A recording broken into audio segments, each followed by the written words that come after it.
Hello, everyone. Welcome to this Future Net Zero interview. I'm Kieran Bowes, and today I'm joined with Murvah Iqbal, who's a co-founder of HIVED. How are you doing? Hi, I'm good, thanks. How are you? Yeah, not too bad. I obviously saw what you guys were doing on LinkedIn and really wanted to get in touch. Can you just explain what it is you guys do, the premise of the company for our viewers? Yeah, so essentially we've set out to bring zero emission mass market parcel delivery. We don't want to be kind of a niche courier. We want to literally, show all businesses that they can use a zero emission parcel delivery option. We want to make it affordable and accessible for retailers of all sizes. So from your SMEs that might be delivering up to 10 parcels a day, to up to your large enterprises that are doing thousands a day. So yeah, that's our mission essentially. Okay, perfect. I mean, obviously, at the moment, you could say that this is a very relevant topic with everyone being around, mainly at home, and deliveries are kind of through the roof. Yeah. So do you think that now more than ever is sort of the time that we should be trying to decarbonize this sector if it's going to have more of a demand? Completely. I think parcel delivery is expected to double in the next 10 years, and that's crazy. And if you think with the pandemic, the kind of consequences that's had. And I think with what happened with the pandemic, a lot of people learned that we can't continue to live the life that we were, currently living. And I think it's crucial that with the turn of the pandemic, and hopefully as we ease out of it, that people change their way they're living in terms of everything. But yeah, parcel delivery is a huge aspect of that. Parcel delivery is expected to rise. People are going to be working from home more and more. They've realized how easy it is actually for, getting everything delivered to them. So I think it's crucial that we look at how this sector can grow sustainably and not with the traditional methods of kind of the diesel, maybe polluting vans. Yeah, perfect. I mean, obviously looking into a lot of what you guys do. So you use bicycles and electric vans, is that correct? Yes. So we use different modes of transport, all electric, depending on the right circumstance. So, but yeah, we predominantly use a lot of cargo bags because actually, I'm not sure if you might be aware, but delivery vans, when they're actually delivering, they're never completely full. They're only ever full to like 30-40% capacity. And that's the same as one of our full cargo bikes. So we are essentially saying, look, we can replace, like for like one van for essentially a cargo bike. And our cargo bikes replenish so they can actually do more. So yeah, that's essentially kind of the sentiment that we're trying to give and make happen. Wow, that's really interesting that only 30 to 40% of the capacity is taken up. Yeah. You know why that is? Yeah, because vans replenish and they fill up from the depot, which might be outside of London. So typically what might happen, and this is not the case for everyone, so but for majority, they start their van journeys wherever they live. That could be anywhere. They go all the way to the depot outside of London to pick up the parcels, and then they deliver them inside London. But they're only limited by how many stops they can do in a day. So the van can only be certain full. They can't fill a whole van because they don't have the time to deliver all those parcels. So because obviously traffic, congestion, the amount of stops they're limited by. So that's usually the factor behind that. That's really interesting. Okay, so obviously from the point of view of trying to show people what you guys are doing and why that would be beneficial to businesses that do work in this space, can you explain, is it not more expensive to go for the electric vans over, say, diesel and fossil fuel powered cars? Yeah, that's generally the assumption that we get quite a lot. People think, oh, it's going to be a lot more expensive, and we realize this might be a bottleneck for adaptation of emission-free parcel delivery. So we take parcel delivery from a technology-first approach, and we look at all the inefficiencies from technology within the parcel delivery space, and we really improve those efficiencies. And we replace kind of the vans with cargo bikes and sort of electric vans. So that we bring a lot of cost savings because of our technology. So we can be like for like your typical couriers are currently paying. So whether you're using the typical couriers, we are, very confident with our price matching. We can price match or even sometimes save money for some of these retailers. I mean, that's probably obviously a common misconception when people are thinking about electric over, classic fossil fuel coal powered. But if you're showing that the model can be, worth it from that point of view, then that's promising for everyone that works in the delivery sector. Definitely. And I think as well with the kind of electric vehicles, there's a lot of movement happening in that space. Right now, you're getting a lot of adaptation of rapid chargers, which is great. And, this needs to be adopted mass scale. So this is the way forward to kind of reduce carbon emissions, on a mass scale. And so the quicker we get to adapting to these vehicles, the better it is. And yeah, there's a lot of technology and improvements in the space, like I said, with rapid charging, and also lots of manufacturers are now looking at how they can make these more affordable, more effective. And obviously you're saving money a lot on kind of congestion charge and fuel for delivery driving day in, day out. And yeah, I know the cost factor why we can be affordable and cost competitive to traditional carriers is because we use a lot of cargo bikes as well. And cargo bikes, they don't require a lot of insurance, etc. So all those reasons combined, using a technology first approach, that's why we can be fundamentally cheaper. Obviously, you guys are based in and around London. You said the Shoreditch, Hackney kind of area. Are you doing only sort of at the moment, obviously exclusive to London? And is it the sort of thing you hope can be expanded, and perhaps could it be used in the countryside, not just cities?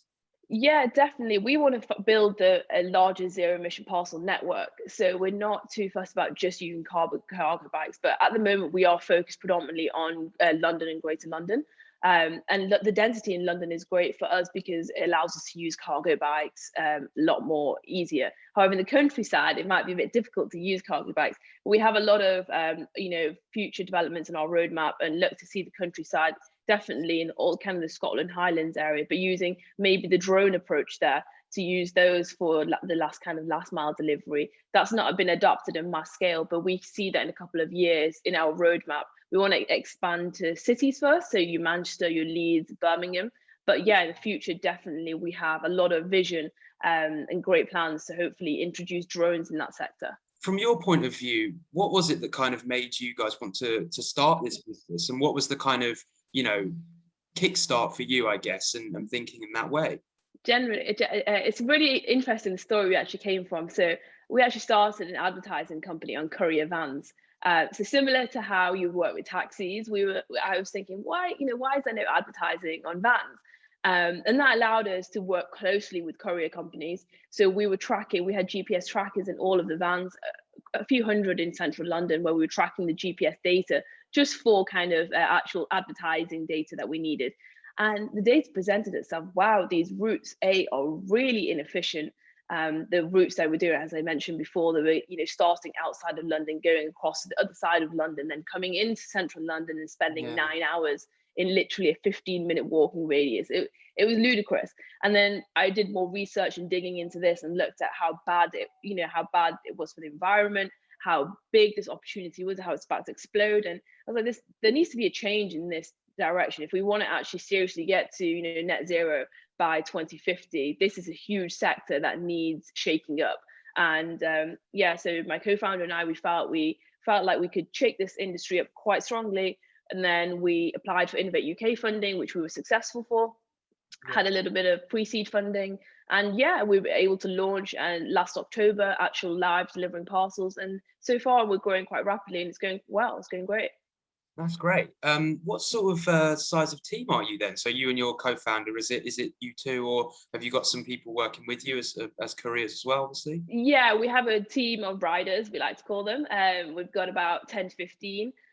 We also looked into that side of the industry as well, because notoriously is a lot of unethical practices that are rampant in the industry of van drivers. Often they're self-employed, and they have to incur lots of expenses like fuel. They have to pay for the van, insurance, and that sometimes reflects on the service that they provide. But that's because they're coming out with less than minimum wage, which is awful. So we wanted to spin that on the head as well. We employ all our riders fairly. We pay them by the hour and not per parcel delivered. We've got a strong team of 10 to 15 riders. We also have a couple of software developers working on the back-end software, because like I said, we're taking a technology first approach on the whole parcel delivery. So at the moment we're a small team, but that allows us to kind of move really quickly and be flexible, but we're looking to hire soon. So that's great. No, that's great. I mean, that was one of the reasons that was, I was quite intrigued by what you guys were doing. Obviously it isn't something that you see very often.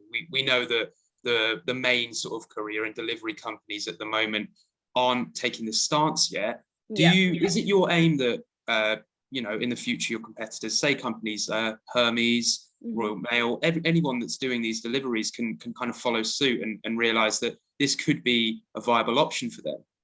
Definitely. I think in the long term it actually works better, because a lot of the businesses that we're working with, retailers, they're all concerned about that customer experience and that touch point with the customer. And a lot of them are ending up switching to us because we provide a better service.